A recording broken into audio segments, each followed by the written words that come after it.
Sir আজ কিন্তু আমি পড়বো না। মানে বুঝলাম না। আজকে আমার আম্মু বাসায় নেই, খালার বাসায় গেছে। এই খুশিতে আজ আমি পড়বো না। আমি তাহলে আজ উঠি। না না স্যার, উঠবেন না। নিতু আপু বলেছে আপনার সাথে গুরুত্বপূর্ণ কথা বলবে, আপনি বসেন।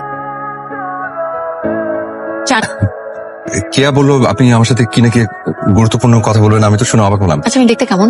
আপনি দেখতে ইলিশ মাছের মতো সুন্দর। আচ্ছা আপনি কি আমাকে পছন্দ করেন? মানে বুঝলাম না। তো মানে করবেন না। পুরুষ মানুষের মতো কথা বলেন। আমি গত 6 মাস লক্ষ্য করেছি আপনি আমাকে লুকিয়ে লুকিয়ে দেখেন। শুনুন, মেয়েরা ছেলেদের চোখের ভাষা বুঝছে। আপনি আমাকে পছন্দ করেন? জি পছন্দ করি। ভালোবাসেন আমাকে? বাসি। তাহলে এতদিন বলেননি কেন? ভয়।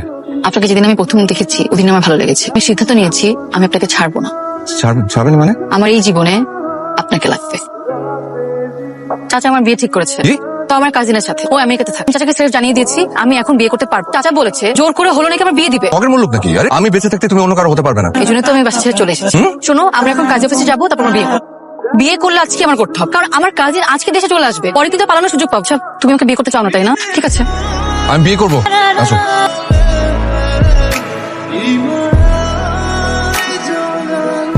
আসসালামু আলাইকুম। আসসালাম। তুমি কি মা? বাজে ওয়েদারের মধ্যে কার কাছে এসেছো?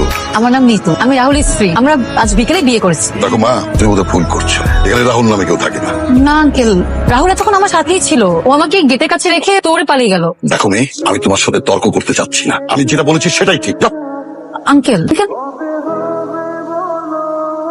হ্যালো, হ্যালো নিতু, কি করো? আমি বাসের ঘরে ঘোমটা দিয়ে বসে আছি। তোমার জন্য অপেক্ষা করছি। তুমি তাড়াতাড়ি আসো, বাসের ঘর করবো। আমার বাবাকে আমি ভালো করে চিনি তো। উনি কোনোভাবে তোমাকে ঘরে ঢুকতে দেবে না। তোমাকে মানা করলাম যে পাগলামি করে আমাকে বিয়ে করতে যেও না। শোনো, তুমি বাসায় চলে যাও। না না না না, তা তো হবে না। কালকে সকালবেলা আমি তোমাকে ডিভোর্স দিয়েছি। বিয়ের দিন কেউ ডিভোর্সের কথা বলে? তুমি যতই চালাকি করো না কেন, আমি তোমাকে ডিভোর্স দিব। ধরো, এখানে 5 প্যাকেট বিরিয়ানি আছে। তুমি কি ছেলের খোঁজ নিতে গিয়েছিলে নাকি বিরিয়ানি কিনতে গিয়েছিলে? বিরিয়ানি কিনতে গিয়েছিলাম। জানো না, আমার মনে আনন্দ হলে প্রচুর বিরিয়ানি খেতে ইচ্ছে করে। তো রাত হয়ে গেল, ছেলেটা বাসায় ফেরেনি, আর তুমি আনন্দ ফুর্তির আয়োজন করছো। এত আনন্দ তোমার মনে আসে কোথা থেকে? প্রশ্নের উত্তর আমি পরে দেবো। মেয়েটি কোথায়? তিথির ঘরে। এর ঘরে কেন? রাহুলের ঘর তো দিতে পারতে। একটা অপরিচিত মেয়েকে রাহুলের ঘরে শুনতে দিব? ও অপরিচিত মেয়ে না, ও এই বাড়ির মেয়ে। এই বাড়ির মেয়ে মানে কি? এই বাড়ির মেয়ে মানে এই বাড়ির মেয়ে, ও আমার মেয়ে। ও তোমার মেয়ে? হ্যাঁ। মানে তোমার আরেকটা পরিবার আছে? হায় আল্লাহ, এটা আমি কি জানলাম রাহুল। মাশাআল্লাহ, আমার রাহুলের কপালে এত সুন্দর মেয়ে জুটবে, এটা আমি কোনোদিন কল্পনাও করিনি মা। এটা আমি তাড়াতাড়ি পড়ে তোমার শ্বশুরকে একটু সালাম করবো, সে খুব খুশি হবে। কি? হিটলার আমাদের বিয়ে মেনে নিয়েছে? তাহলে বাসায় চলে আসি। আসবে না। আমার স্বপ্ন ছিল আমার বাসর রাতে আমি আমার স্বামীকে নিয়ে সারা রাত রিক্সায় ঘুরবো। আমি তার কাঁধে মাথা রেখে বসবো, সে আমাকে শক্ত করে ধরে থাকবে।